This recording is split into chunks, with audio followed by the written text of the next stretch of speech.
Hello friends, आपका हमारे channel में एक बार फिर से स्वागत है। आज हम हिंदी व्याकरण का भाग 7 शुरू करने जा रहे हैं। इसके पहले हम लोगों ने हिंदी व्याकरण का 6 पार्ट कंप्लीट कर लिया है, जो कि परीक्षा की दृष्टि से बहुत ज़्यादा इम्पोर्टेंट हो जाता है।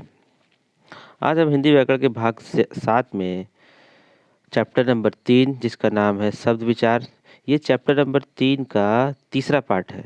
ठीक है दोस्तों, ये चैप्टर नंबर 3 जो है शब्द विचार, उसका तीसरा पार्ट है। इसके पहले पार्ट, आज हम इस पार्ट में बात करेंगे स्रोत या इतिहास के आधार पर शब्द विचार। पार्ट 3 में स्रोत शब्द विचार, चैप्टर के पार्ट 3 में हम पढ़ेंगे स्रोत या इतिहास के आधार पर शब्द विचार। इसके पहले जो 2 पार्ट थे शब्द विचार चैप्टर के, उसमें हमने पहले पार्ट में पढ़ा था अर्थ के आधार पर। अर्थ के आधार पर 2 प्रकार के होते हैं, सार्थक शब्द और निरर्थक शब्द होते हैं। उसके बाद से हम लोगों ने पढ़ा था रचना या बनावट के आधार पर, जिसमें हम लोगों ने पढ़ा था रूढ़ शब्द क्या होते हैं, योग रूढ़ शब्द क्या होते, यौगिक शब्द क्या होते हैं और योग रूढ़ शब्द क्या होते हैं।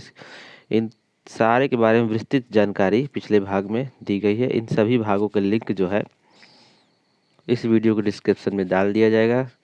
आप ज़रूर से उन वीडियो को देखिए, परीक्षा की दृष्टि से बहुत ज़्यादा इम्पोर्टेंट हो जाते हैं।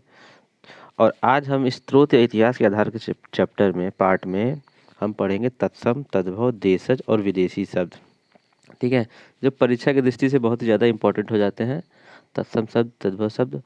और अगर दोस्तों हिंदी व्याकरण के कंसेप्ट को बहुत ही आसानी से समझना चाहते हैं तो आप इस क्लास से जुड़ जाइए। और मैं निश्चित रूप से कह सकता हूँ कि जब ये क्लास ख़त्म होगी, जब सारे चैप्टर कंप्लीट हो जाएंगे, तो आपको कोचिंग की आवश्यकता नहीं पड़ेगी। आप बहुत ही आसानी से हिंदी व्याकरण के कंसेप्ट को समझ चुके होंगे। ठीक है दोस्तों, तो चलिए दोस्तों आगे बढ़ते हैं।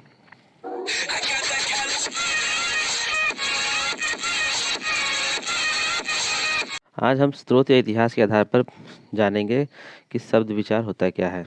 इस स्रोत या इतिहास के आधार पर को हम या इसको बोलते हैं उत्पत्ति के आधार पर या उत्पत्ति के आधार पर भी बोलते हैं। अब स्रोत या इतिहास यानी कि इतिहास या जो ऐतिहासिक स्रोत है या शुरुआत में जो उत्पत्ति हुई है उस शब्दों की, मतलब गांव से, इधर से, तो किस प्रकार के शब्दों का प्रयोग जो है हिंदी भाषा में किया जाता है, हिंदी भाषा में, हिंदी व्याकरण में प्रयोग किया जाता है, इनके बारे में हम जानने की कोशिश करेंगे। तो जो इसके स्रोत या इतिहास के आधार पर इनके 4 टाइप्स होते हैं। तो हम देखते हैं कौन कौन से टाइप है। पहला टाइप है तत्सम शब्द, दूसरा है तद्भव शब्द, तीसरा है देशज शब्द, चौथा है विदेशी शब्द। ठीक है दोस्तों, तो ये 4 जो ये टाइप्स हैं इनके बारे में डिस्कस करें, लेकिन इसमें हम सबसे पहले विदेशी शब्द और उसके बाद से देशज शब्द, फिर तत्सम शब्द और सबसे आखिरी में तद्भव शब्द के बारे में जानने की कोशिश करेंगे। आपको शायद पता नहीं होगा कि आप विदेशी शब्द, जब हम आज विदेशी शब्द को सबसे पहले स्टार्ट करेंगे, तो आपको शायद ये भी नहीं पता होगा कि आप कितनी सारी विदेशी शब्दों को यूज़ करते हैं अपनी आम बोलचाल की भाषा में, और आपको ये भी नहीं पता था कि आप कौन सी भाषा का शब्द का प्रयोग करते हैं। तो सबसे पहले विदेशी शब्दों का प्रयोग के बारे में जानेंगे। ठीक है, तो आगे बढ़ते हैं। विदेशी शब्द, अब विदेशी शब्द क्या होता है? ठीक है, विदेशी शब्द का ऐसे शब्द होते हैं जो विदेशों से लिए जाते हैं। ठीक है, और उनका हिंदी भाषा में या हिंदी व्याकरण में हूबहू प्रयोग किया जाता है। ठीक है, हिंदी भाषा में हूबहू प्रयोग किया जाता है। एग्जाम्पल के तौर पे आप देख सकते हैं डॉक्टर, दूसरा है पुलिस, तीसरा है मालिक, चौथा है बीमार, फिर चाय, फिर आलू, फिर दरोगा, और उसके बाद से सबसे आखिरी में टेलीफोन। आपको जानकर यकीन नहीं होगा कि जो डॉक्टर शब्द है वो अंग्रेजी भाषा का है।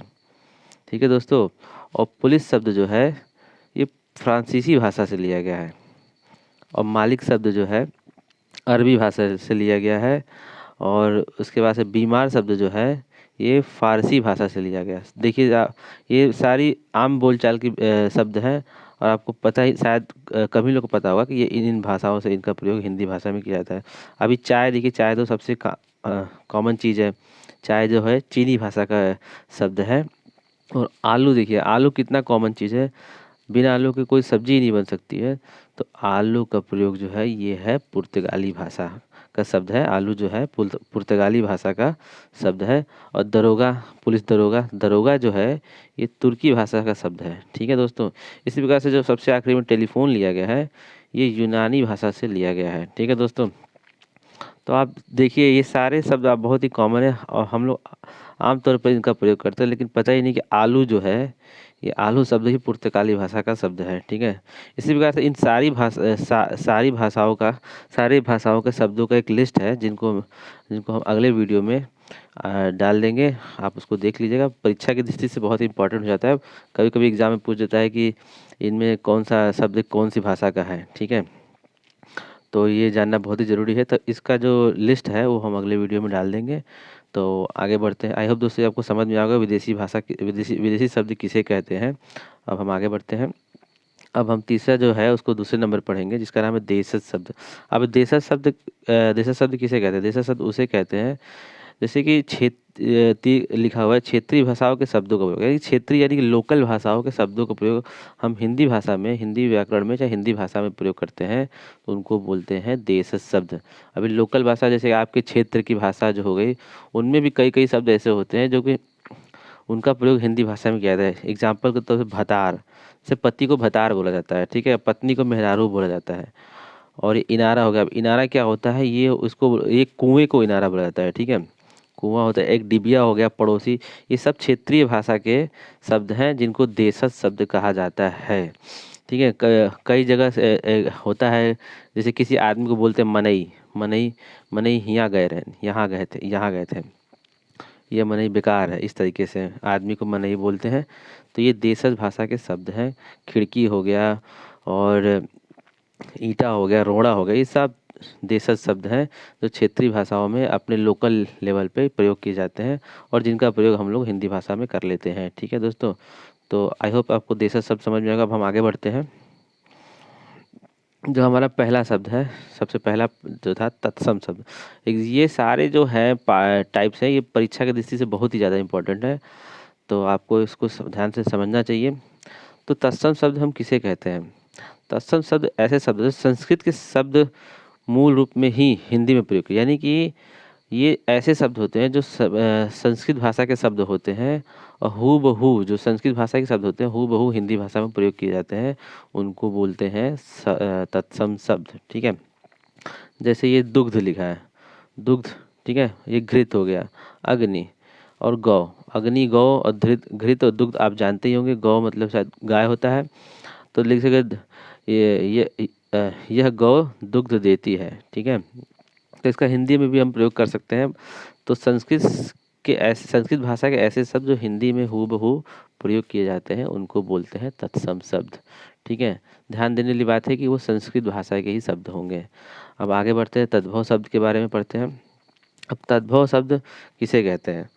अभी ये तद्भव शब्द होते हैं हिंदी भाषा में आकर बदल जाना। ठीक है, अब संस्कृत के शब्दों का, ब्रैकेट में लिखा है, संस्कृत के शब्दों का हिंदी भाषा में आकर बदल जाना और फिर उसका प्रयोग करना हिंदी भाषा में। ठीक है, यानी कि शब्द संस्कृत से ही निकल के आएगा। वो शब्द आपको पता ही है कि हिंदी भाषा के विकास में योगदान काफ़ी हद तक संस्कृत का रहा है। तो कई शब्दों को बदल कर हिंदी भाषा में प्रयोग किया गया है। आपको ये आप बहुत अच्छी भली भांति जानते हैं। तो संस्कृत भाषा के शब्दों को हिंदी भाषा में आकर बदल कर प्रयोग किया जाता है। ठीक है, जैसे अभी हमने तत्सम में देखा दुग्ध, दुग्ध है ना एग्जाम्पल में। अभी इसको तद्भव हो गया दूध। ठीक है, यानी कि ये संस्कृत में दुग्ध था, लेकिन इसका तद्भव जब रूप हुआ तो अब दूध हो गया। ठीक है, इसी प्रकार से घृत हो गया। घृत को हम लोग बोलते हैं घी। घी, गाय का घी, भैंस का घी आपने खाया होगा। इसी प्रकार से अग्नि को आग बोलते हैं और गौ को गाय बोलते हैं। तो ये हो गया तद्भव शब्द, यानी कि संस्कृत की भाषा के शब्दों को बदल कर फिर हिंदी में प्रयोग करना, हिंदी भाषा में प्रयोग करना, इसको बोलते हैं तद्भव शब्द। ठीक है दोस्तों, तो आपको ये पसंद आया होगा।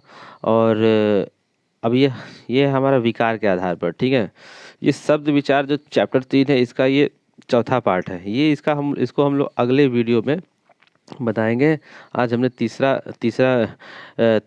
टाइप्स हमने डिस्कस किया स्रोत या इतिहास के आधार पर, और नेक्स्ट वीडियो में हम विकार के आधार पर हम डिस्कस करेंगे। तो आई होप दोस्तों आपको वीडियो अच्छा लगा होगा, कुछ जानकारी मिली होगी। अगर आपको अच्छी लगी तो इस वीडियो को लाइक करिए, हमारे चैनल को सब्सक्राइब करिए और प्लीज़ इस वीडियो को शेयर करिए। आपका दिन शुभ रहे। जय हिंद, जय भारत।